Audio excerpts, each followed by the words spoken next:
Hamas వద్ద బందీలుగా ఉన్న వారందరినీ వెంటనే విడుదల చేయాలని, లేకపోతే గాజాను మరింత నాశనం చేస్తానని అమెరికా అధ్యక్షుడు డొనాల్డ్ ట్రంప్ మరోసారి హమాస్కు వార్నింగ్ ఇచ్చారు. ఆ సంస్థ చెరలో ఉన్న మిగిలిన బందీలను విడుదల చేయకుంటే పరిణామాలు తీవ్రంగా ఉంటాయని హెచ్చరించారు. మీ వద్ద బందీలుగా ఉన్న వారందరినీ వెంటనే విడుదల చేయాలని, మరణించిన వారి మృతదేహాలను తిరిగి ఇవ్వాలని హమాస్కు తేల్చి చెప్పారు. లేకుంటే తగిన ఫలితాన్ని అనుభవిస్తారని, గాజాను మరింత నాశనం చేస్తారని బెదిరించారు. అందుకు ఇజ్రాయెల్కు అవసరమైన ఆయుధ సామాగ్రితో పాటు అన్ని రకాల సదుపాయాలు కల్పిస్తామని స్పష్టం చేశారు.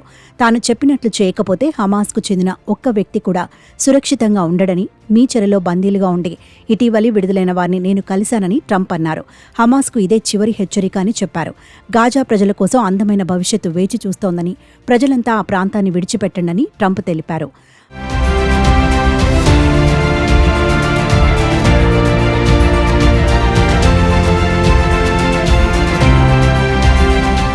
అయితే బందీలను విడుదల చేయకుంటే అంతు చూస్తానంటూ ట్రంప్ ఇప్పటికే అనేకసార్లు హమాస్కు హెచ్చరికలు చేశారు.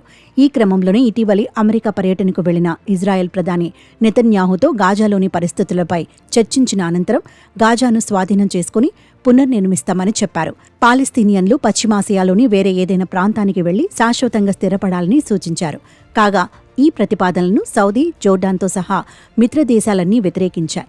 ఇక ఇజ్రాయెల్, హమాస్ల మధ్య ఇటీవలి తొలిదశ ఒప్పందం జరగగా ఇది కాస్త గత శనివారంతో ముగిసింది.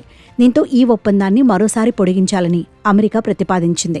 అందులో భాగంగా హమాస్ తన చెరలో బందీలుగా ఉన్న వారిలో సగం మందిని విడుదల చేయాల్సి ఉంటుందని టెల్ అవీవ్ పేర్కొంది. దీనికి ఇజ్రాయెల్ అంగీకరించగా మిలిటెంట్ సంస్థ మాత్రం నిరాకరించింది.